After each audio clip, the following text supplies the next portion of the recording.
Subscribe, stay woke, now let's get in the know. It's the Dennis Byron Show. Dennis Byron Show. The Dennis Byron Show. Dennis Byron Show. The Dennis Byron Show. Dennis Byron Show. Dennis Byron Show. The Dennis Byron Show. Dennis Byron Show. The Dennis Byron Show. Dennis Byron Show. The Dennis Byron Show. Dennis Byron Show. Welcome to the mic. It's the Dennis Byron Show. Breaking headlines, truth in every flow, from courtroom scenes to exclusive shots. Journalism raw, yeah. Byron calls the shots. Subscribe, stay woke. Now let's get in the know. It's the Dennis Byron Show. Welcome to the mic, it's the Dennis Byron Show. Breaking headlines, truth in every flow, from courtroom seats to exclusive shots. Journalism raw, yeah, Byron calls the shots. Subscribe, stay woke, now let's get in the know. It's the Dennis Byron Show. Dennis Byron Show. The Dennis Byron Show. Dennis Byron Show. The Dennis Byron Show. Dennis Byron Show. Dennis Byron Show. The Dennis Byron Show. Dennis Byron Show. The Dennis Byron Show. Dennis Byron Show. The Dennis Byron Show. Dennis Byron Show. Welcome to the mic, it's the Dennis Byron Show. Breaking headlines, truth in every flow, from courtroom scenes to exclusive shots. Journalism raw, yeah, Byron calls the shots. Subscribe, stay woke, now let's get in the know. It's the All right, ladies and gentlemen, thank you and welcome to another episode of the Dennis Byron Show. We have a very special guest, and we got to send something to our co-host. But before we do that, ladies and gentlemen, welcome back to the Dennis Byron Show. I'm your host, Dennis Byron, and today we are honored to sit down with a true icon in film, television, theater, and empowerment. His career spans nearly 60 years. He's worked with legends. He's shaped performers, and he continues to be one of the most respected voice in entertainment industry. You've seen him in classic like Poltergeist, one of my favorites, How Stella Got a Groove Back, Wag the Dog, Dynasty, and most recently in Beauty in Black. And we was just talking about that, and Divorce in the Black. And now he is part of a highly anticipated film, Aftershock, the Nicole P. Bell story. Richard Lawson is in the building. Ladies and gentlemen, before we bring him up, I want to make sure we all are on camera. And I just want you guys to just, this is going to be special. I'm so excited. Listen, let me tell you something. It was kind of hard to get him here today, ladies and gentlemen, but he is here. He is here, and we want to make sure he gets, listen, we need him give him that big screen time, and we need to bring up one more person. But before we bring her up, I want to make sure my makeup in here is good. Okay, here she go. There she go. V, how are you? I'm good. How are you? Very good, very good. And it's about me. It's not about me. It's about Mr. Lawson today. Sure is. Hello. How are you? I'm great. I'm so excited to be here with you. I have followed you forever. You and I are Facebook friends for like 10 plus years. Oh my God. I remember, I know this isn't part of the interview, but I got to say this. So I reached out to you years ago because you were doing your acting classes. Yeah. And I didn't know if you were still doing those. Still doing them. Okay. Well, I'm out here now in California, so I got to look it up. I got to do class. Okay. All right. So well, in my class, it doesn't matter where you are in the world. Oh, you don't virtually? I do. It's a hybrid class, so we have butts in the seat, and then people come in virtually. So I have students in Dubai, in France, in Florida, in Atlanta, in New York, and then LA. All over the place, in Vegas, and so. It's a hybrid class. And so, nice. Okay, good. Yeah. Come check it out. Come visit. Be a guest. Okay, I will. I love that. I've been for years. I was like, I wanted to be a part of his class. This was years ago. I'm from Ohio. So, I always knew I had to come to California. In my mind, I had to be in California to make this happen. So this is funny though. I'm here and I could do it virtually. Isn't that something? That is wonderful. That is wonderful. You can actually be in LA and still do it virtual. Oh, wow. Yeah. Here's a little tidbit. I was one of the first people on Zoom back in 2005. And so I've been teaching my class from all over the world because I've Oh, always been working. And yeah. so from Australia, from Paris, from India, from Canada, from Hawaii, you name it, I have taught my class from all over because of the fact that I was on the front end of technology. I believe that, you know, what I teach is old school philosophy, but with 21st century technology. Nice, nice. Yeah. Well, you are timeless as an actor, and such a pleasure to have you here and to be able to talk to you. It's so crazy. Thank you so much. Well, such a nice thing to say. Well, Dennis Byron, there's a little something I wanted to say though, also about this gentleman. As someone who's watched this man transform these actors and elevate these performances and speak life into creatives for decades, I'm excited for today's conversation because this is a man who brings wisdom and discipline and purpose to every room he enters, from Broadway stages to Hollywood sets. Your impact is undeniable. We're talking Wow. empowerment and legacy and the powerful storytelling behind Aftershock as well. And so I want everybody to sit back, relax, and get ready for a masterclass. We're gonna have our masterclass right here, Dennis. Wow. Wow. Listen, I'm And gonna do my best. yes, sir. And I once again I appreciate you being here. And let's just get into some things. But before I start, V, text me the email address. First of all, what initially drew you to the project Aftershock, the Nicole P. Bell story, and why did you feel it was important to be a part of telling story about Sean Bell's, story with Nicole's perspective? Well, three things actually. The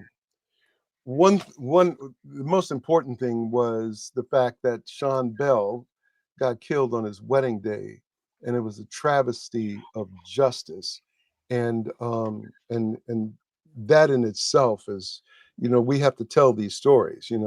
That's part of what I call artivism. You know what I mean? It's activism through art. The second thing was that to have the opportunity of playing Reverend Al Sharpton, which is, a challenge of playing anybody in real life and they're still living, is a challenge in and of itself. And so the opportunity to bring that voice to life, and then for my second time of being able to work with Manny Haley, who produced that show, who is, prolific in terms of his filmmaking. I mean, Manny, I think, made like 22 projects in 2 years. And so he's really trying to follow in the mode of Tyler Perry. So I have nothing but mad respect for that. And they did such a good job on this film that I've only seen the trailer, but I cannot wait to see it because I know it's good. Nice. And I met you years ago, but the last movie I saw you on was Soulmates, and that was a good project as well. You told me you had something similar in the animated version. Let's talk about that. Well, maybe about 5 years ago, I co-wrote an animated movie called Soulmates. Soulmates.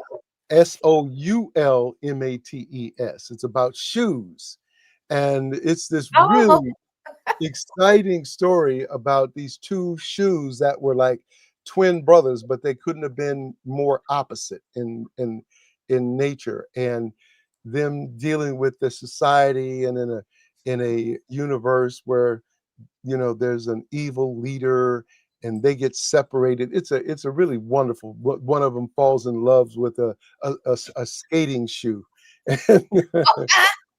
It's a very wonderful story that's still being done. Animation takes years to complete, and it's very expensive to make. So we'll see what happens when that comes to life. Nice.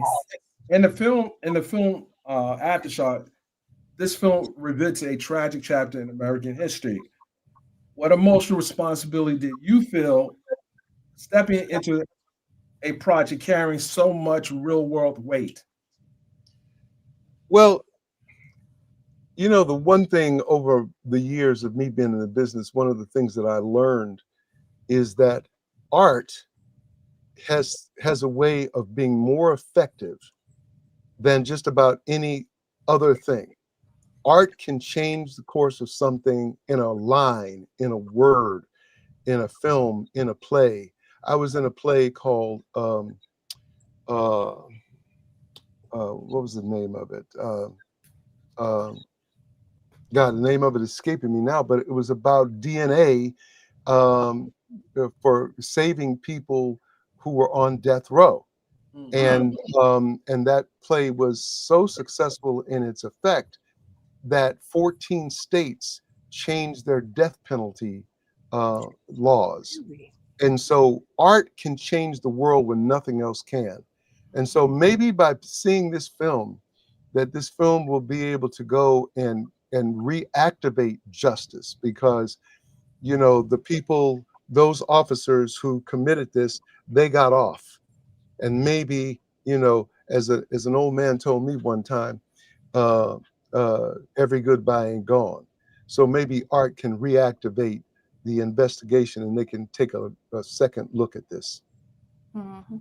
Now, how did you think that the creative team and the producers sort of shaped authenticity where these characters were concerned in Aftershock? Well, that was very well. Nicole Bell was one of the she was the consultants besides being one of the producers.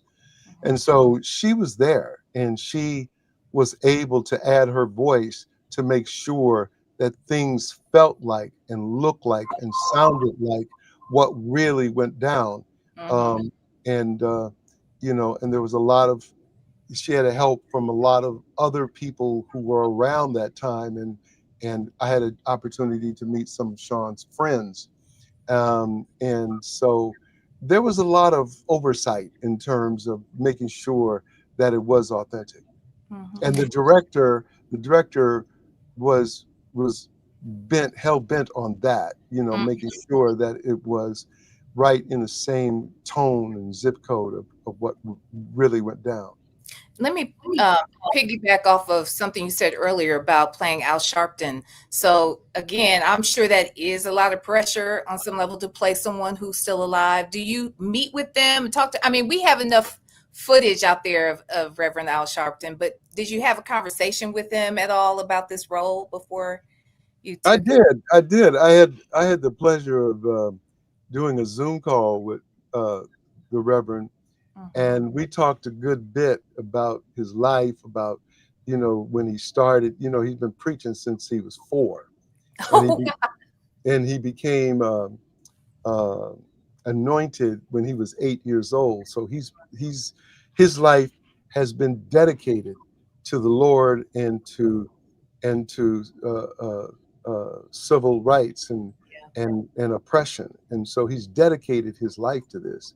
Mhm. And so it was such a pleasure talking to him.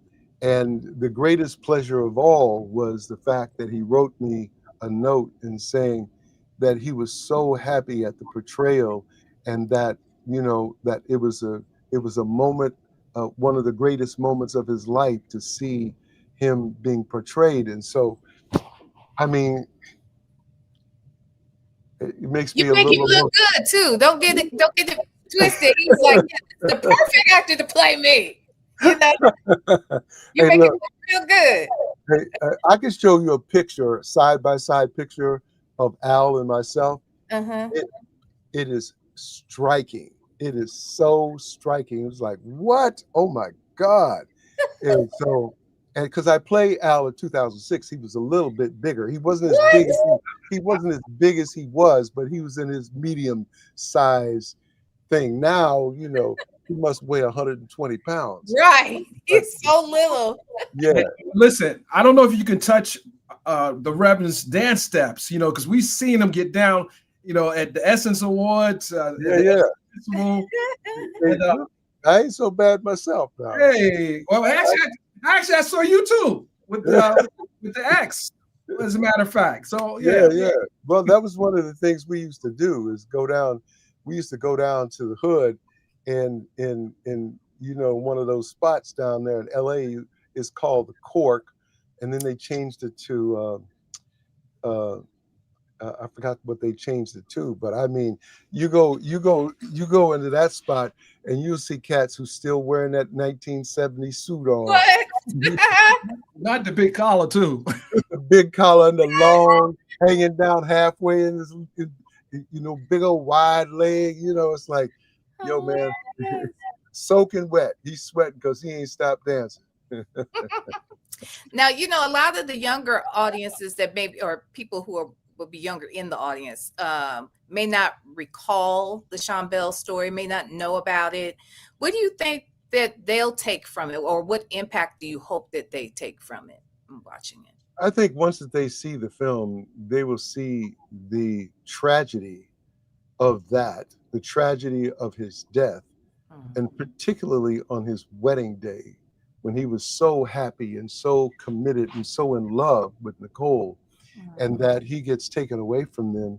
And then the tragedy of the justice system, or lack thereof, that that it is so skewed one way, and that people won't cross the blue line, and they won't tell the truth, and so it's tragedy on top of tragedy. And I don't care how old you are, you're going to be affected by those who have been affected by injustice.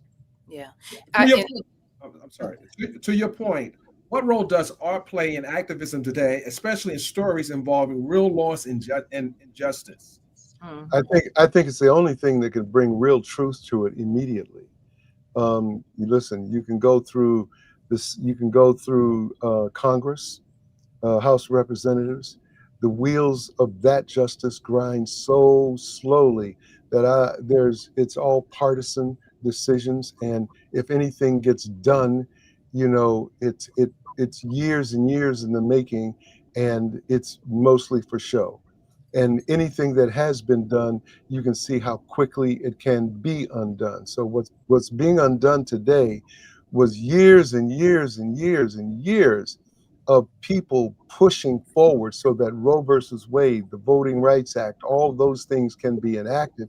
And you see all of those things being wiped away, and it's going to take 100 years in order to even begin to get anything back that represents justice, particularly for Black people. We're 400 years in. There's nothing new about this. You know what I mean? And at some point, we have to, it's an interesting thing. I directed a film called Black Terror, which was done by Richard Wesley at the Public Theater in 1971. And I was trying to put it out for its 50th anniversary. And it was about revolution. And it was a powerful, powerful film. But not so much the revolution of military revolution, like it was really more about, this is what will happen if we don't understand that the real revolution is economic, is social, political, spiritual revolution. We have to start thinking like we did when we were segregated. Because when we were segregated, we bought Black. Look, how we were better off, honestly. Look, today money stays in the Black community for 6 hours. Exactly. In Tulsa, before it was burned down, money stayed in that community for 2 years because it's circulated within the community. Yeah. You got your money, you went to the Black market, you went to the Black doctor, you went to the Black lawyer, you had a Black plumber come and fix your stuff because that's all you could do. And then when that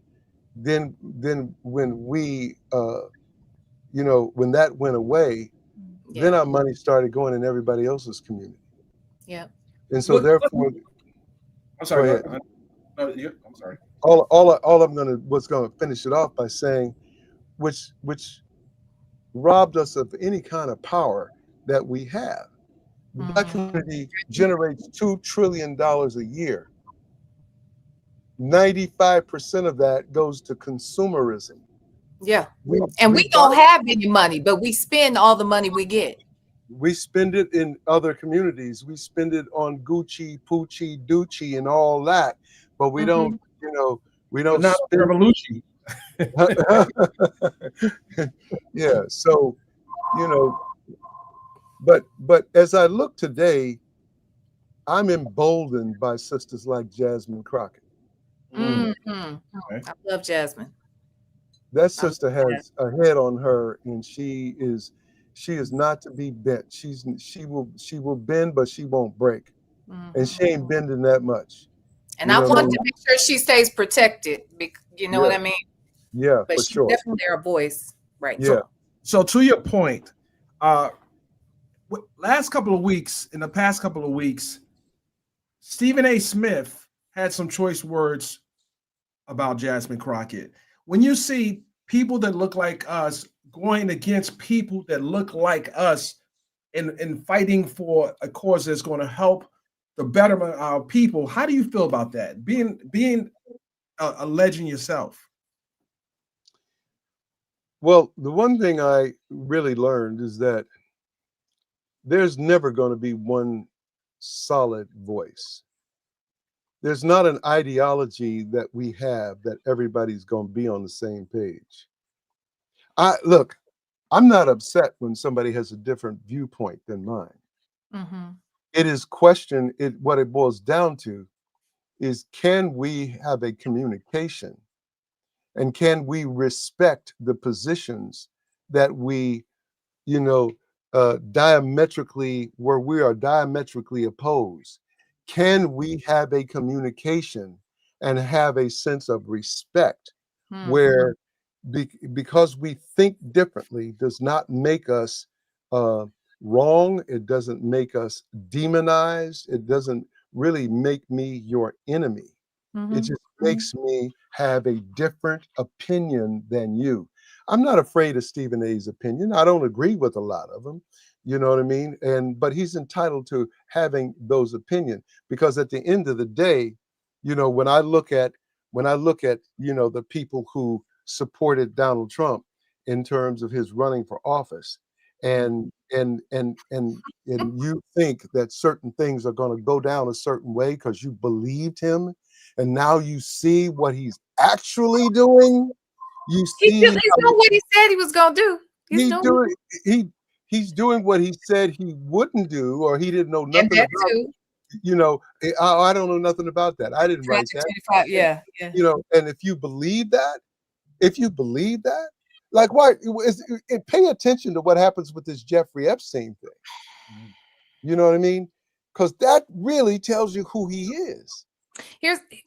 Okay, not trying to go too deep into this, but honestly, at this point, I don't even trust the Epstein files, because it's taken too long to get them. For all I know, something's happening to them right now as we speak. Things are getting scrubbed, and I just feel like we know what's going on. We've already seen him break the law. Like, why aren't we taking action now? Like, I think he's done a lot of impeachable things already. But yeah, Dennis is like, let's not talk politics. I'm sorry. What I want to say about that is that, we're surprised that people will stick with him no matter what he does. No matter what he does, people will stick with him. And what that tells you is, why are we surprised? Because we've always known who those people are and what they're about. We just hoped for something different.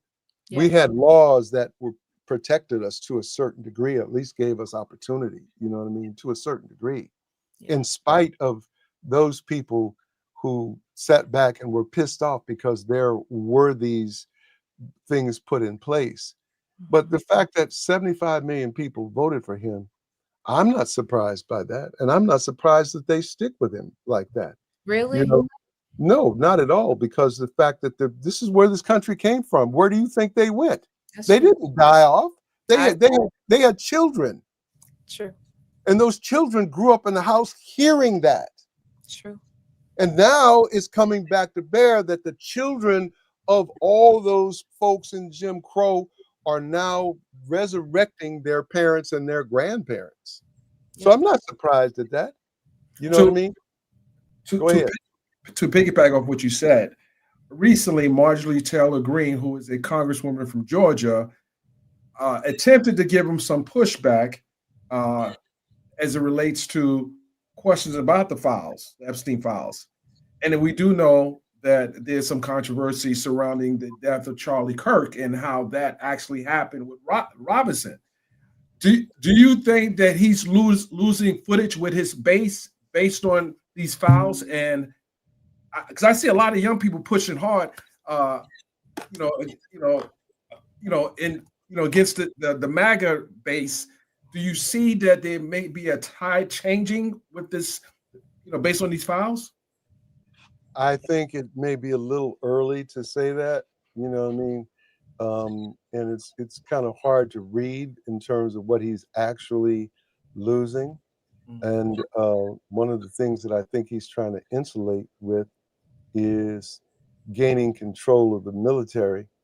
And so, basically, he doesn't care what kind of upraising is going to happen, because he will surround himself with the military. And so, this country is starting to look like Nicaragua and other countries. Yes. I mean, and so it's like, and that's exactly what he wants. So, I'm scared. I'll be honest, I'm scared. And I don't want to live like that, but I'm a mother of a black son. And I'm very afraid. Don't be afraid. Don't be afraid. Just be intentional. Look at what you need to do. That part right You know there. what I mean? You need to look at what you need to do so that you don't want to close your doors and curtains, because it's just a matter of time before they're on your block.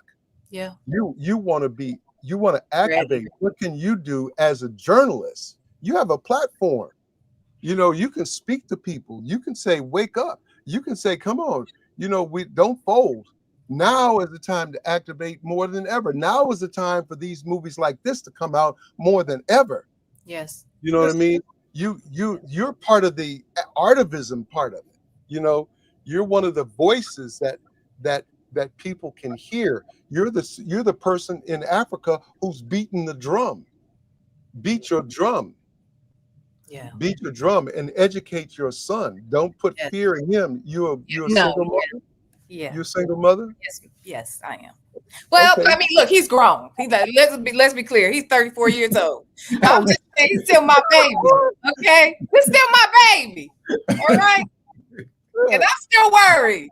That nigga can take care of himself.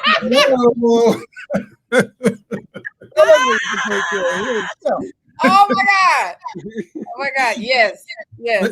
I know. True. It's the kid scared. I'm scared. You got a 34-year-old son? Yes, I'm 55. Got a baby face. You're fine as cat's hair. Well, thank you. Thank you. Good genes. Good genes.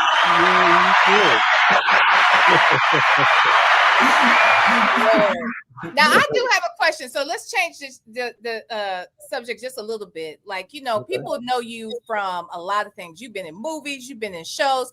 What things stand out the most that people remember you from? And let me say this. Mine, it's really mine is really Stella, of course. Okay. I'm a huge fan of Beauty in Black right now, for sure. I've seen everything in between that you've done. But one thing you weren't in that I always think of you when I see it, and I'm sure you have to have people saying something about Brown Sugar. When the scene where Taye Diggs finds Nicole, his wife, at the table, and she's having an affair, and the guy says, hi, I'm Richard Lawson. And I'm like, Richard Lawson. See, listen, I swear to God, I don't know how I got that reputation. And that they were, because whoever wrote that, I found to find out who the writer was, because the writer was they started some shit. They look, I love that. somebody told me that they said, "Hey man, do you know that they got your name in a porno?" And what? A porno, that there was an actor in a porno that was doing something, and he was an actor, and his name was Richard Lawson. His career didn't go so well, so now he was working as a as a porn star. So, Oh my like, Lord. I wish they would leave my name alone. But do people say anything to you about the brown sugar thing? Do they mention it? I bring it up from time to time. I love every time I hear it. I promise you, it's one of my favorite movies. I'm like, well, he says Richard Lawson. I always think of you. But so who do people come to you and say they remember you best from? You know, it's so interesting. People will come up to me and say, "I loved you in Welcome Back, Kotter." Oh my Lord, Jesus! Because I didn't, no less than 5,000 times, people have confused me with Lawrence Hilton Jacobs. I get it. I can get it. And but in both ways, look, my own. So Black people do this. Definitely. So I have, on my Substack channel, I have like a little podcast, and I have like dinner, like Sunday dinners, and Lawrence came over, and we were talking about men's health, and we were talking about prostate health and cancer and stuff. So he shows up at 6 o'clock, and I have a friend of mine that's cooking a plant-based meal, because I'm now eating plant-based. So he was cooking nice. plant-based meal, right? Mm-hmm. And so as I was getting it together, my alarm system will announce faces that it will remember, or it will announce faces that it doesn't recognize. So it was like ding dong, and it says Richard Lawson is at the front door. Shut up. I said, what? Shut up. My own security system thought I was Lawrence Hilton Jacobs. Come on now. Wow, that's crazy. Somebody's about to lose their job. They're like, we loved you in the Jacksons. We loved you playing Joe Jackson. But I did play Joe Jackson in a different movie. You did? Yes. Get out of here. Searching for Neverland. I played Joe Jackson. We both played Joe Jackson. Yes. Wow. But you were asking me, here's one thing that I think is really incredible. Beauty in Black was #1 in the world across all streaming platforms. Wow. It was #1. 1.3 billion people looked at it in 1 week. Wow. So more people have seen me in Beauty in Black than all the other things that I've ever done put together. Wow. I love you in Beauty in Black. You're a nice little villain. I'm digging it. Like, there's a bunch of villains in this storyline. But anyway, I know we're not here to talk. I love that shit. It's the only show that you will see where there are no protagonists. They're all antagonists. Yes. They're all villains. Everybody's a villain. Exactly. I'm the only character that acted out of love. That's true for the wife. They killed my wife. I acted out of love, and I'm still motivated by that. Even though you cheated on that wife, I picked that up. You done cheated on her with your brother's wife. Now, well, listen, I didn't take it outside the family, so what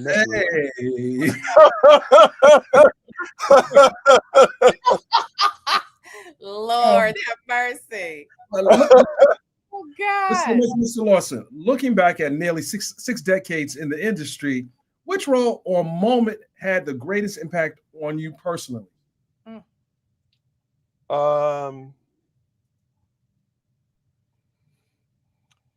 Well, that's an interesting question.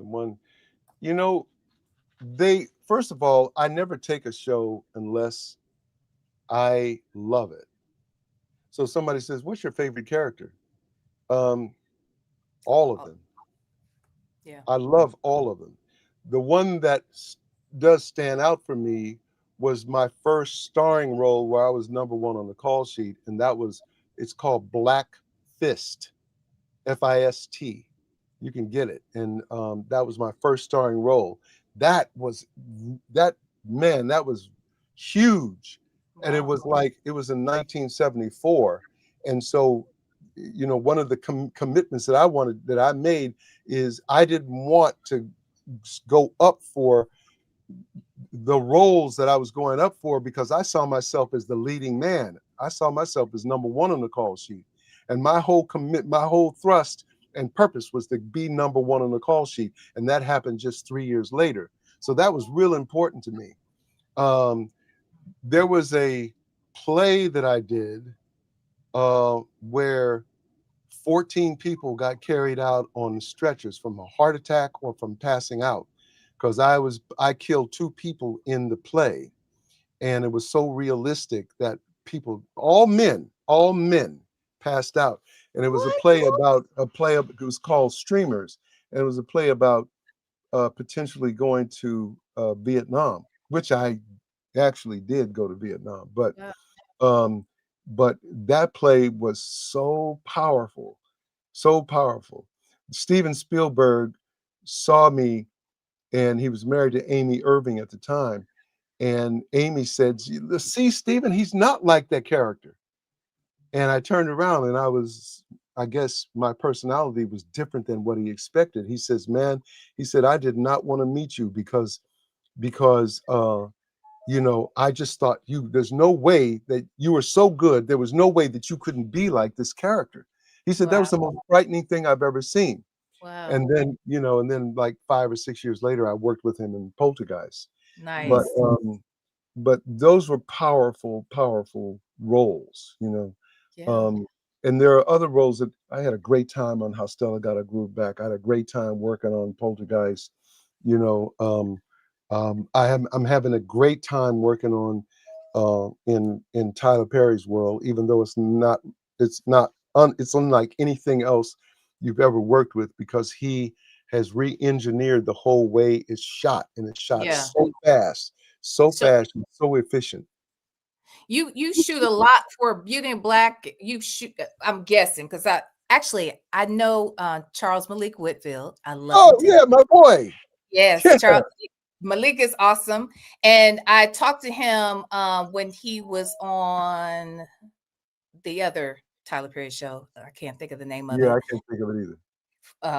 But when he was on it, he would talk about how they would shoot like 100 episodes, it felt like, I guess, and then Tyler just releases so many right at a time. Yeah. Like you guys have probably, I don't know if it's changed, but did you shoot all, like, both seasons at one time?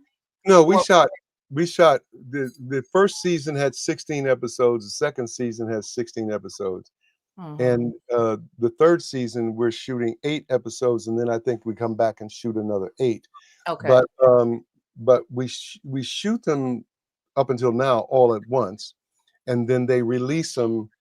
They release 8 in October, and then 8 in March or February or March, and that has proven to be very effective. That's me. Oh, That's shoot. Oh, okay. yeah. You have another interview. No, my phone is telling me drink water. Oh, Um, I'm on a water fast, and so Yeah. therefore are I you? gotta every 2 hours drink water. Yeah, I'm Boy, on my 9th day. go for it. Oh, Yeah, how many days are you doing this? I don't know now. I was gonna do. I aim for 7, and I'm cruising. So Okay. it's like, but Okay. we Sorry. shoot 100 pages a day. Now I don't know if you let put it like this. If this show 16 episodes, if it were Grey's Anatomy, takes them 6 months to shoot. Mm. 16 episodes took us 9 days to shoot. Wow. That's how fast we shot. That's amazing. Yeah. That's amazing. Do you like working like that? Do you think it's more efficient for the actor? I think it's more efficient for the storytelling that he wants to do. And I think the actors have to step up and step into it, and just throw down. You know what I Mm-hmm. mean?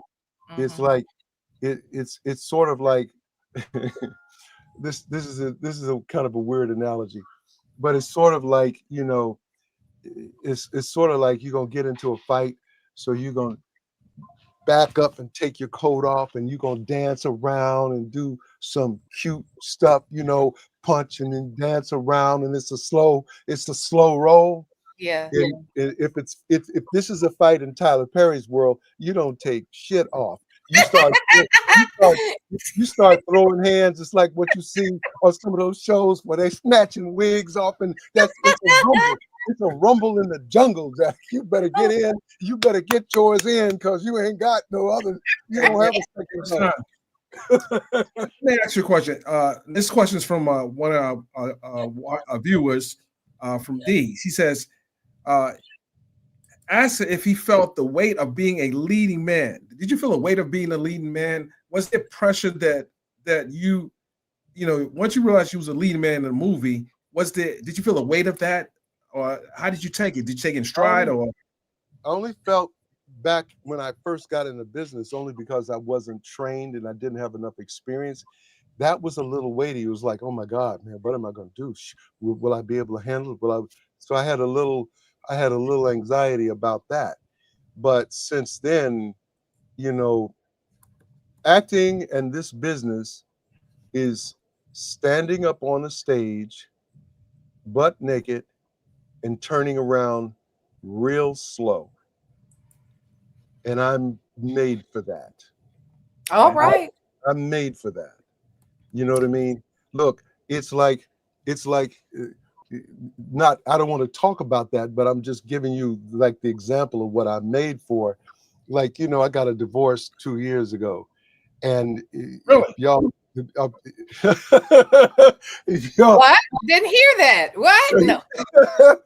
and if y'all have been looking at the press because of the largesse of it, you talk about a stage and where people are, it's sort of like you're in a fishbowl Scrutinizing. and the world is like looking at you like that. It was like, yo, I'm made for this. Come on with it. Mm. Because the fact that, it all it did was made me stronger and understand process, pivot, and proceed, and understanding that, oh, I get you, God. This is, you are pointing me where I need to be. And this is what I need to do. So this is a gift. And so you have to learn how to process, pivot, and proceed. And knowing that if you on that platform, it's going to be like that. And Yeah. you better get used to it, and you better be able to deal with the stares.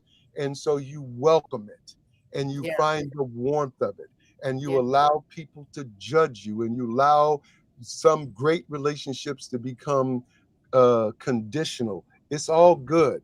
Y'all do what you got to do, because I'm going to do what I got to do. All And, right. and so, you know what I mean? It's like, I thank God for putting me in a platform that I'm comfortable with being naked on the stage. Did See, you? So that's why you got mixed up with that porno guy. See what you said? You better stop talking like that. They're gonna confuse you again. hey, you know And what? listen, and Talking this about It's being all, butt naked on the stage. hey, Stop it. look, and if I had to get butt naked in the porno, I'm tearing it up. Oh my God. You play every role well, right? I'm You a just put play. your And all in look, everything. I'm a good actor, baby. so I don't know. This is gonna get clipped out. Probably. Yeah. Hello. Let- I think I want to ask you about your actor studio.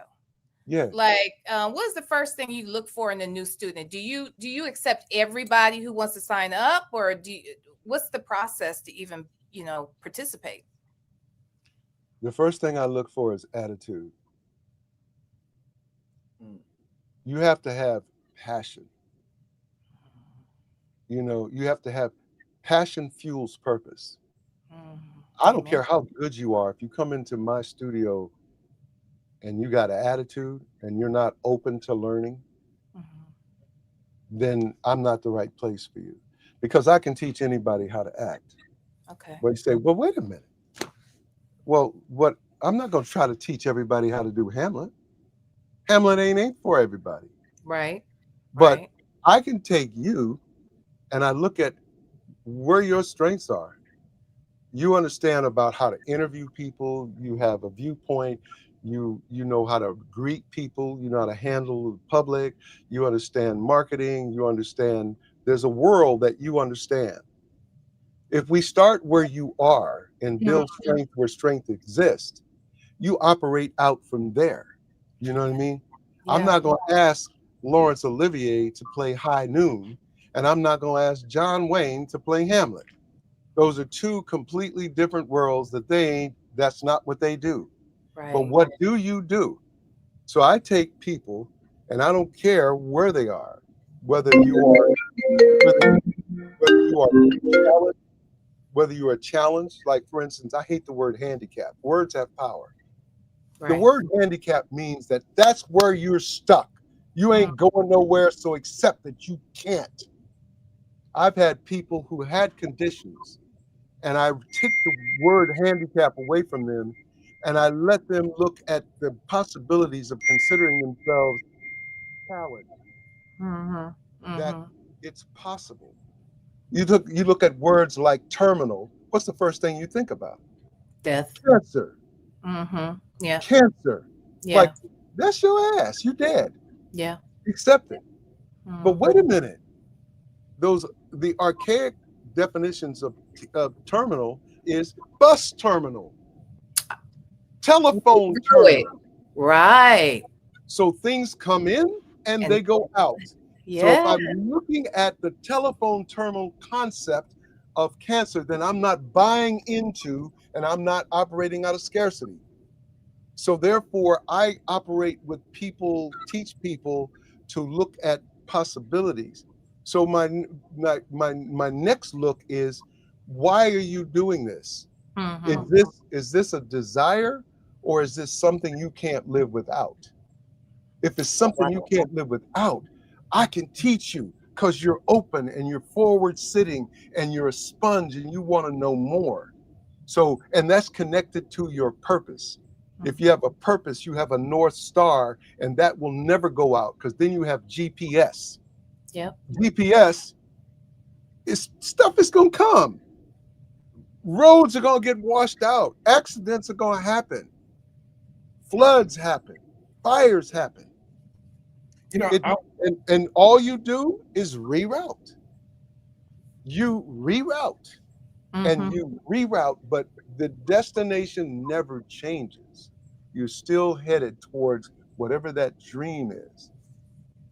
Is this your class ongoing, or is it start certain times, or how does that work too? I'm sorry, Dennis. That was my last question for around this. Ongoing. Ongoing. Okay. So you can just Ongoing. join it, and if accepted into the class, you can just jump right in with others. Yeah, you can jump right in, and then, we, of course, you read my books. You start out by reading my book, listening to my audio book, so that you can learn what it is I'm teaching, and you can learn my language. Nice. Look, in your recording world, you have a language. right. When you talk to the engineer, you have a specific language. When you all talk to each other about, the language is very specific. So in acting, and the language is different from one teacher to another. There's general things, but Mhm. I have a very specific language that you need to understand, and a philosophy and a concept. So Okay. yeah, I'm sorry. go ahead.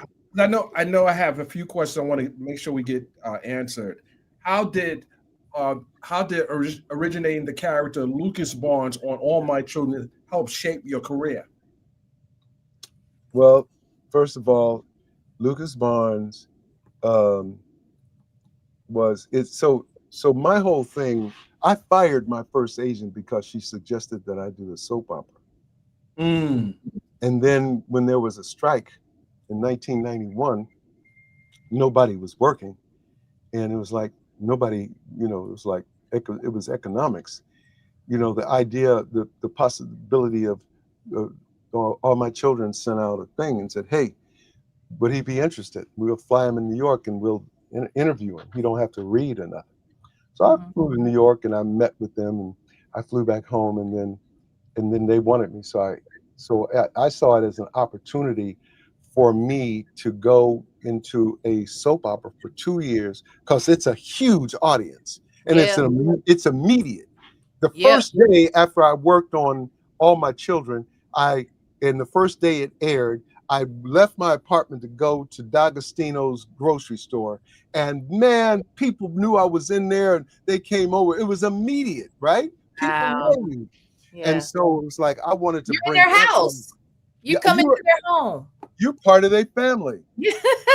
Yeah. Their mothers and their grandparents been looking at you and everybody before you for years, because people inherit them stories. They call them the stories. Yeah, the stories. The stories. Yeah. And Yep. people Yep. inherit them, right? Yeah. And what you inherit is the story and the network. So everything on ABC you looking at, you know what I mean? And And so if I'm correct, it was on Columbus Circle on Broadway. D'Agostino's were not too far. it was 160th Street, right at Columbus Circle, right there. And I lived on 66th and 10th Street. So I was 6 blocks. I just could walk to work. Wow. And so, you It know, was 10th Street or West End? 10th Street, right? it was 10th Street, but it was the last building on the west side Okay. on 60th Street and 10th, 11th Avenue, but it was the last building on 60th Street. What are some of the misconceptions that new actors have about Hollywood and this process of making it big? They want to short circuit everything. They want to jump the line. They don't want to do the work. They don't want to work on their voice. They don't want to work on movement. And so they learn. They're looking for, you know, people come to Hollywood and said, "I'm looking for an agent," and it's like, why? Because you're not ready for an agent. What's an agent gonna sell? Persona, your Gotcha. personality. Well, you know, you don't have a skill set yet. You know, what if you got lucky and you got based upon your personality and they hired you for that and it's a comedy or something, good on you. But then at some point, you know, when other people start asking you to do other things and you don't have that skill set to Right. create characters and stuff, what you Right. gonna do? Right. What you gonna do? And so therefore, learn the craft. Take the time to learn the craft, because you see, people think these short, you know, we live in a world where it's like remote control. It's like little quickies. People are into quickies. You know, for the life of me, I don't understand how these young people meet and they get engaged so quickly. It's like, wait. Y'all don't even know each other. Y'all What don't the- even know. After you You leave- don't know this nigga. after you get to the door on your way out, and you say, "That was good." What's your name? Right. What your name is? What's your name? What's your name is? Right. So it's like you got to learn the trade. You got to take the time to learn the trade. Why?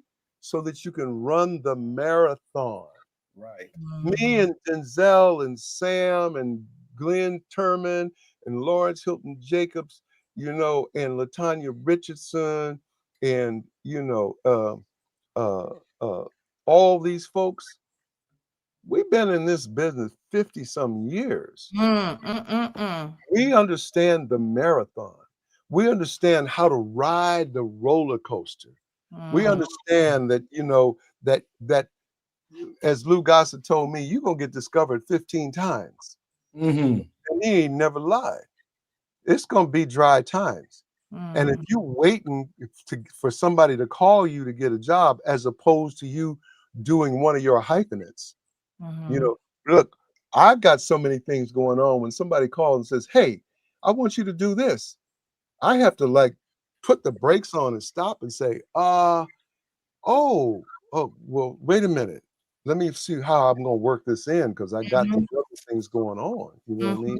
Mm-hmm. You have to be able to, in order to survive the Mhm. long haul, Mm-hmm. you got to have the skill set in order to stay relevant. I'm not 60, I'm not 56 years in this business and still relevant for no reason. My That's ear, right. That's my right. ear has been to the ground the whole time. Mm-hmm. I am currently taking a class in AI right now. Why? So that I can be in front of it and so I can use it to my advantage, not to Right. take jobs away from anybody, but so that when that happens for me, because it's going to happen, where the job thing will come into play, but I'm not the victim of it because I'm able to create my own destiny Right. because I'm in front of it and I understand it and I know the safeguards of it. I've always been in front, not Right. behind the curve. And Right. so, and that takes time and takes patience. It's funny you say that. We might be taking the same class. Tony Roberts. Tony Roberts is doing AI. Yes, Oh, yes, baby. sir. Yes, sir. Yes. Okay. Sir. Yes, sir. Okay. I'm He's look for your teaching the AI class. Okay. Oh my Yeah. goodness. Yeah. We can't tell them too much about it. They got to sign up. They missed it. No. I can't sign up for everything. I got to sign up for Mr. Lawson's class. I can't do it all. You can sign up for my class, and I'm gonna tell you that you got to get into an AI class too. Okay. Mm. Okay. Yeah, That's just so you can work more efficiently. and So I know what you was doing this morning. I know what you was doing this morning because I was doing the same thing. getting some hours back, sir. We getting some hours back. Getting some hours back. Getting some hours back. Look, and interestingly enough, the conversation that I had with my team just before this call was talking about those things that I learned about myself in terms of I got so many great things going on, but I hadn't cracked the code yet in terms of how to get those market and create those things and have my Substack channel be able to create this content on Substack, and then it takes them and breaks them down for IG, for TikTok, for Threads, for YouTube, and that it puts the right piece from the Substack up there in the right format, so that in these little pieces, so that I could market to all of them and not be trying to figure it out. It not only allows you to think from different side of your brain, but it makes you much more efficient. Much more efficient. I'm telling you. And that what I learned from that was the conversation I had with them. And what we found by asking the next question was mind-blowing. It was like, here's a key. Oh, this is a key. Because I'm trying to convert free subscribers to paying subscribers. Right. Yep. And I found a key thing that I was missing, because my content is amazing.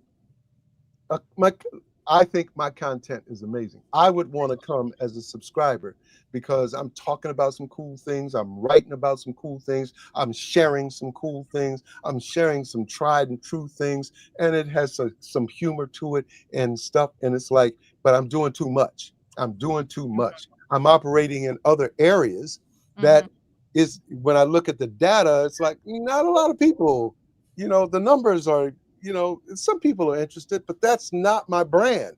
Go where my strengths are. And my strengths is my IP and my intellectual, all the stuff that I've learned in 64 years.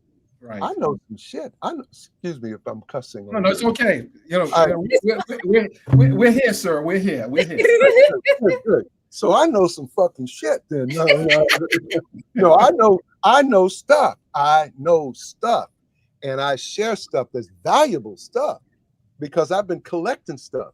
I've recorded every class I've ever taught. So I have all of that data.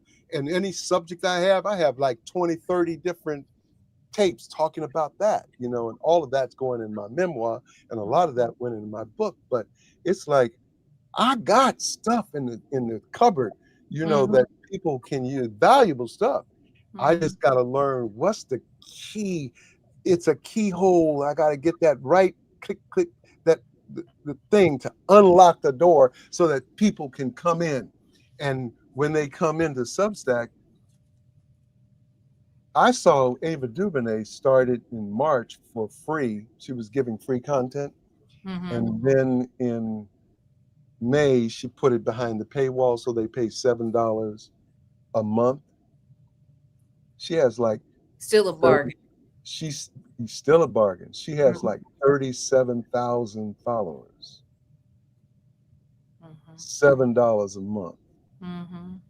Okay, and she ain't stopping there.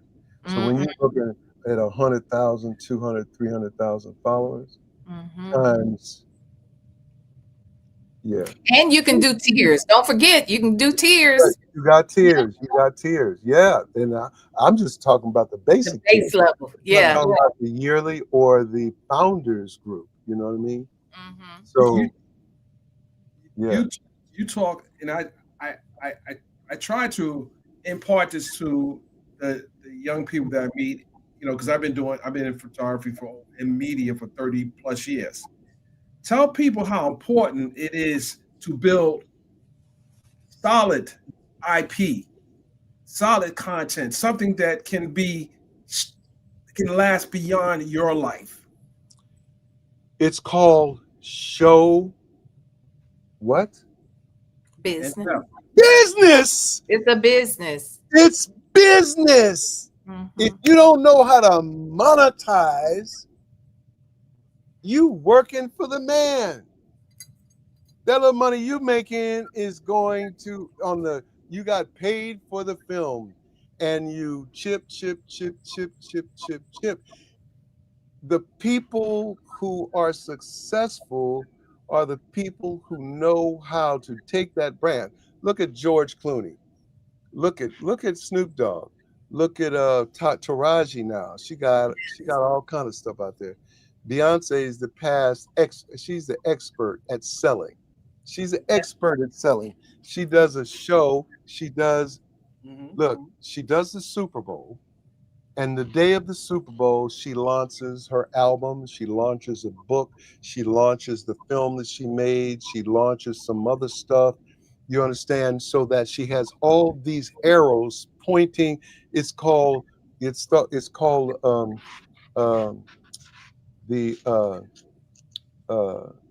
event strategies, right? So you get these event strategies, and you have one thing pointing to the other. So you take advantage of the marketplaces of all of them, and they're like spokes on a wheel. And so, you know, whichever capacities and whichever buckets you have developed this skill. And for me, I'm enhancing my writing thing because I have all these years of knowledge, and then the life experience before that. You know, I got stories, and I got I invented stuff. My IP, you know, stuff that I invented and copyrighted, I can put those into apps, and I'm learning how to do that now in terms of having, you know, my thought partner, if you will, say, go create this app, go create the contract. Your clone is helping you do a lot of this stuff. Helping me do a lot of that stuff. And so therefore it's about show business. The other half of my current book, which is the artist roadmap, navigating your career through show business. The second part of the book will be business. And so then I'm talking about how you handle the business of the business. And there's a whole, even before you dealing with your IP and before you're dealing with the things that you create, it's in terms of how do you deal with the business of expanding your knowledge and the people who know you, and creating your numbers, because people are hiring people that have followers. Yeah. You know, That's because what they're hiring them for. Yeah. yeah, That's the they, thing. Yeah. that's box office. That's box office. You Yeah. know, Butts and seats. Yeah. butts in seats. Let me say this. You are so timeless, and I think that that's why, because you understand that things change and you evolve with it. I'm also a fan of your daughters, Bianca. I love her. She did her thing in Queen Sugar for sure. She did. I just wondered, do you talk to her? Like, what's her experience? Well, obviously, you talk to her, but what's her experience in the business versus when you were coming up through the business? Do you guys have similar experiences, or is hers different because of the times? Well, you know, she's 46 now, and Get she's out of been, here. yeah, she still looks like she's 17, but Gorgeous. she played 17-year-olds for 17 years, you know. That's right. But even at her young age, when she goes on a set, you know, she's older than everybody else, just about, you know, in terms of her years in the business. Mhm. You know, I've never, I don't get engaged in her career things unless she asks me to. Okay. And so she'll call me and she'll talk to me and I'll give her advice about certain things. And but you know, she has her own mind and she handles her people and her team as well as anybody. She don't mess around. Mhm. And she's a pretty savvy businesswoman. Now I'm trying to get her to be more you know, engaged in you know, like directing and Oh, good. doing that side of things, you know. But Yeah. so we do talk, but you know, because I'm a teacher, she's never been in my class. I was gonna ask that. So No, but I get it. I get it. She she wants tried. She more. came to class. She was in 3 classes before she said, "No, I can't do that." I can't do But this with you, Dad. I yeah, can't. look, you I get know, it. I get it. look, Yeah. it was like, yeah, I remember when she was young, she had an audition with Robert De Niro, and I forgot the movie, Bronx Tales, I believe. Yeah, yeah, yeah. I And love that movie. That's she was based on his life loosely, I understand.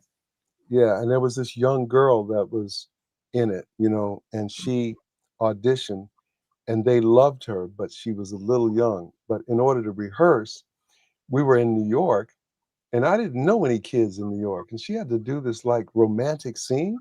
I remember that scene.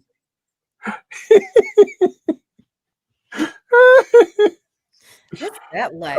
I was so goddamn nervous, man. I know. You know, and it wasn't nothing but talking, and it was like we didn't have to kiss or nothing like that, but it was a moment where it's flirtation, and it was like it was like I swear to God, because she kept saying, "Dad, come on, come on, this is serious." I said, "I know, baby, I know. I'm trying. I'm trying. I'm trying. I swear to God. Okay, okay, okay, okay, okay. Ready? You ready? You ready?" She flipped the script. Get serious, Dad. Flip the script. She flipped the script. How She does was your approach as a stage director differ from being an actor? Like, what do you see I mean, I would think that an actor who becomes a director is going to be the best at it, but maybe that's just my ignorance. I would well. think you'd be the best. You understand the actor's experience. I that's part of it. An actor's experience. I might be able to help an actor get to particular emotion, Hmm. or unlock something, you Hmm. know, or you know, like clear out the filter a little bit, you know, so that they can get to that emotion and that they won't be afraid of it. You know what I mean? Or the nuance of relationship, or sometimes, you know, that you can go the other way. Like for instance, anger has 360 degrees to anger. You know what I mean? Um, you can be just straight, you know, uh, over the top and yelling and screaming, or you can almost be inaudible and quiet. You can be ironic. You can find humor in it. You can be sarcastic about it. You can go a lot of ways. It has a lot of colors. Mhm. And so it's in terms of trying to help somebody find the other colors. So as an actor, and then as a teacher as well, I have that advantage. But if I'm directing, the directing emotion is just part of the storytelling. The other part of the storytelling is where the camera is, how the camera moves, how the choreography and blocking in the scene goes, the things that you shoot, as B-roll, and the metaphors that you use, the setup of, like, uh, if you're shooting a shot and a character is in his life is small and he's trying to find his way, and you shoot him coming outside his building, and the building is symmetrical with the windows and stuff, and it's a big square building, and Mhm. your cameras are way across the street, and so he seems real small against this large backdrop, which metaphorically is saying that, he's little. He's his spirit is not big. The way you shoot, whether Wow. you leave dead space, and if I'm looking, like, for instance, uh I'm looking I'm looking that way, right? Mhm. Whether my character is in this part of the frame, and I'm looking there, and that dead space says something, or whether I'm over here and there's no dead space, so it's all in your face. Those Mm. those things are cinematic storytelling.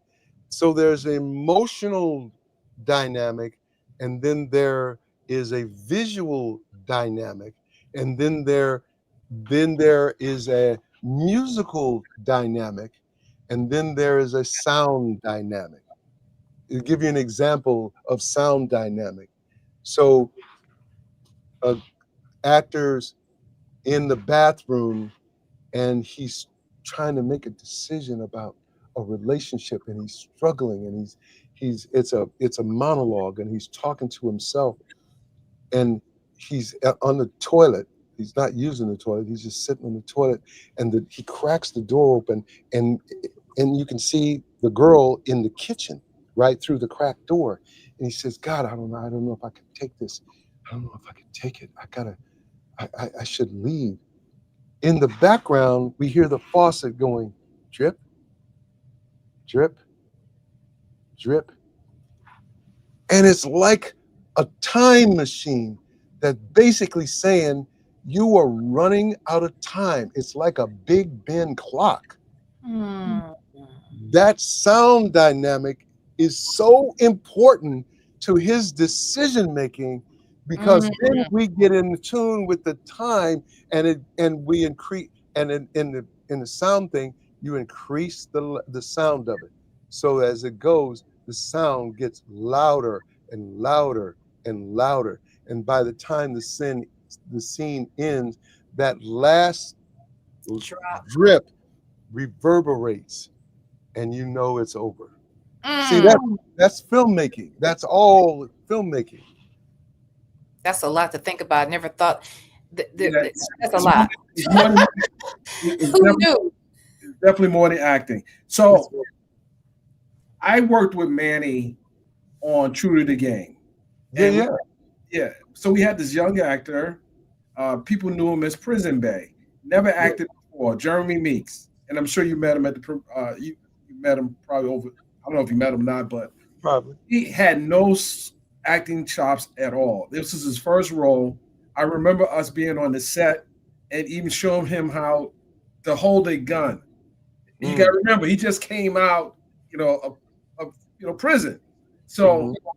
the way you hold a gun in a movie scene may not be the necessary way you hold a gun in real life, Right, because you're trying to project a certain look. So right.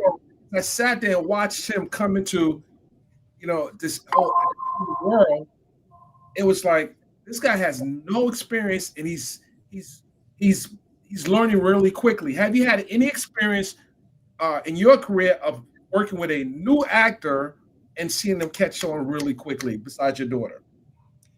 Uh, well, if it's something that I'm casting, uh, then I'm gonna pick that up in the casting, and I'm gonna have him train so that he doesn't have that. You know, in the reason that give you an example, it's like, you know, you look at a movie and you'll see like suitcases, people picking up a suitcase, and they're walking out the door with the suitcase. Untrained actors will carry that suitcase out, and you'll see that suitcase move, and you know not a damn thing is in that suitcase. Whereas a trained actor is going to put some weight in that suitcase, so that when they pick it up, they Just gotta pick it flying up. up. It's not like going whoop and they're walking out, and that puts the audience attention on something else. Or just like, you know, people who smoke and they say, you know, you know, they don't smoke. Right. They don't smoke. Even the way that they just hold a cigarette in their hand, the way they put a cigarette in their mouth. I played pool with an old man, Mr. Jordan.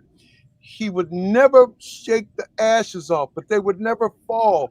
And he put it, and he cocked his head just slightly to the side, so that the smoke would go up. It wouldn't go in his eye. He would cock it to the side, and the smoke would go up the side of his face like that, because the cigarette is to the side. And he would shoot pool like that. It would never drop, right? So that's from experience, right? He's a professional. He's professional. And that's where your film can get people caught up in sidebar stuff that takes them out. And so therefore it's important to teach people, and it's in casting. You got to cast people in a way where you train them up, the way that they walk, the way that they sit, if they're going to sit on a horse, if they're the way that they hold the reins, you know, the way they walk, if they cowboys, you know, the way that they look if they just got out of jail. I mean, yes, and I have worked with actors. Speaking of Stephen A. Smith, Oh Lord. his cousin is named Junie Smith, and he's a filmmaker. And when Junie first came out to California, Junie will tell you that he was scared shitless because he'd never been on a set before. And I took him aside and I just schooled him and told him, you know, just to relax. And what you do here is this, what you do there is that, you know, and helped him so that it took the fear away so that he can feel present in the scene. So, yeah, I work with a lot of young people, especially if I'm in a film and they get cast and they don't know what they're doing. But if I'm casting the film, then I'm going to make sure, if I'm casting this unknown actor, that I have a very clear reason why I'm casting him. You know what I mean? Like, for instance, if I'm doing a scene and it's Brooklyn, and I'm gonna cast an actor who's from Idaho to play a guy from Brooklyn, no. So I may, especially if it's like a one-day thing, I'm gonna get one of the locals who know how to talk with an attitude, walk with an attitude, you know how to enter a bodega, and do his thing, you know what I mean? Know how to order some here, California, at the deli. Can I have do you have avocado? Where New Yorkers, let me have a ham and cheese on rye and a Coke and some potato chips. You know, it's like bam. You know what I mean? So it's these little details that make a difference in terms of authenticity of your film. Absolutely. This is a great interview, and I'm gonna let you V ask the last question. What legacy do you ultimately want to leave in the industry and the communities that you've impacted? What's your legacy? That I kept the ladder down so that people can climb up. Nice. And that I've helped people my whole thing, the reason I'm doing this is not to be a movie star. I'm doing this so that I have a large enough platform to help people achieve their dreams. This is why God put me on this planet. I'm just fulfilling my assignment. I'm on assignment. I've been doing this for 56 years, and I've been on vacation for 56 years. And so therefore, and it's about helping others. The stories that come to me in terms of like the girl that says, Mr. Lawson, I've been waiting 10 years to give you this. And it's like $10. And it's like, what's that for, baby? Because back, I was working with all my children at the time. On 60th, right there, Columbus Circle, girl came up to me and said, sir, do you have some money so I can get some food, something to eat? And I looked at her and I said, well, let me ask you one question. Are you high? Are you on drugs? And she says, well, to be honest, yes. I said, well, I'm not going to give you money to buy drugs, but I'll take you to that coffee shop and I will have lunch with you and I will feed you. And we went to that coffee shop and she had a hamburger and some fries and a Coke. And I had mine and we talked. And I said, well, if I can just leave you with one thing, I'm going to give you this number. It's to Alcoholics Anonymous, which there's also Cocaine's Anonymous. This is the main number. Go and see if you can get some help. She went and got help, and now she's a junior publicist. I want to continue to do shit like that. And I have many, many stories like that. Many stories like that. That's what I do this for. You understand me? So the legacy is he helped me to become a better person or helped me to fulfill my dreams. Wow, that just kind of got me a little emotional. I love that. I think that that's what everybody wants to feel, that they had purpose, that they fulfilled the assignment given to them. And I think sometimes we're just searching for the purpose, but once you know it and you can fulfill it, there's nothing Hey, like it. hey, I'll tell you real quickly how my purpose came to me. So it was the very first thing I did. It was a musical called Golden Boy, and it was the last song. And the last song was called I Ain't Bowing Down. And I'm singing, I ain't bowing down. I ain't bowing down. And I kept singing that.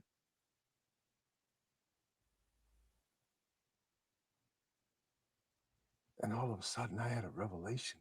I had epiphany. It was like God said, this is why I put you on this earth. This is what you do. And I'm in a reverie in that moment.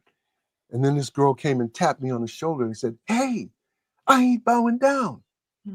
I looked at her, and when I turned back, I sang like I never sang before. From that moment, March 7th, 1970, on a Saturday night, closing night, to this day right here, I've been on assignment. Wow. So my North Star has been clear for me. Wow. You understand? I was born 1 week later. I just want you to know, on that next Saturday. Oh, you Pisces.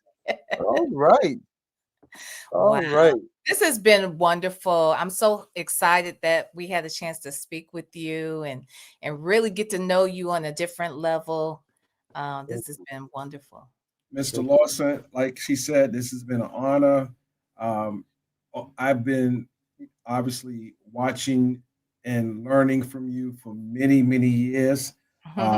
You just didn't know it, but I've picked up a lot from you and just watching your career.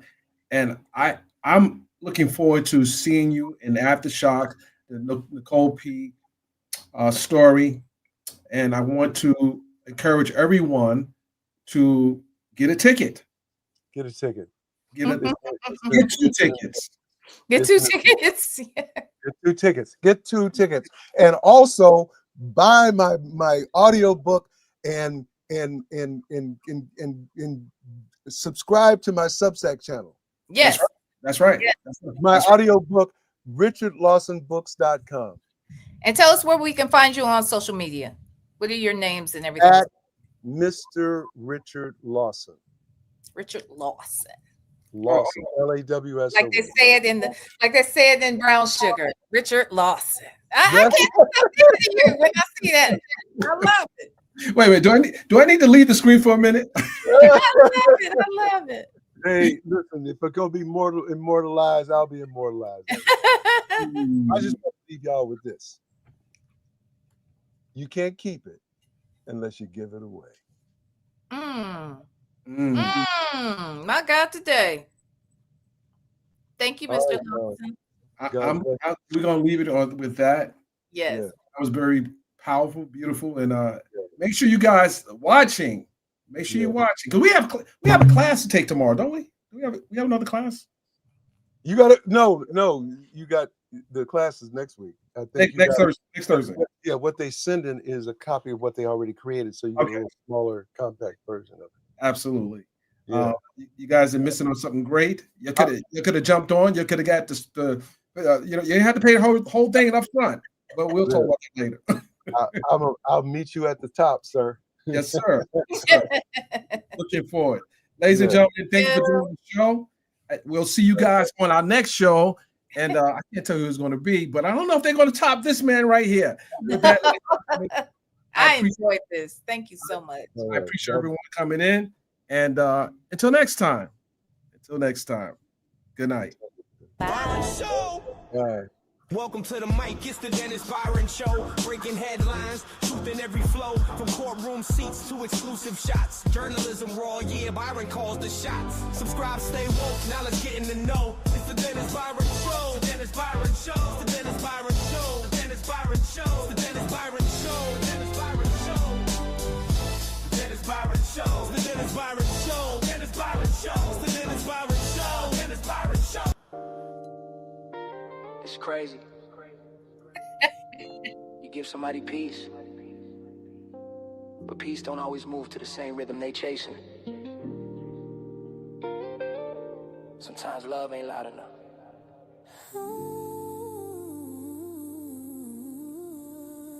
We used to ride through the city lights, talk dreams to the morning sky. You said forever like a lullaby, but forever turned to goodbye. Now you paint your face with new beliefs, chanting songs that don't include me. I watch you drift like smoke in the breeze, to a drum beat I can't compete. Yeah, she chose to try, left my heart outside. I gave her peace, but she wanted the vibe. Now I'm sitting here with the echoes of life. She chose to try, she chose to try. I saw your shadow on another man's wall. You look free, but you look small. You traded love for the masquerade, a different truth for the part you played. I built a temple with your name in stone. You burned sage and said you had grown, but baby, peace don't come from leaving home. It comes from facing what you know. She chose to try, left my heart outside. I gave her peace, but she wanted the vibe. Oh, now I'm sitting here with the echoes of life. She chose to try, yeah, she chose to try. Maybe I was too grounded for your sky, too steady when you needed to fly. You found your rhythm in a foreign song, but it don't mean I was wrong. If love's a dance, we missed the cue. I stepped close, but you withdrew. Now I toast to what we couldn't do, and let your spirit move where it wants to. She chose to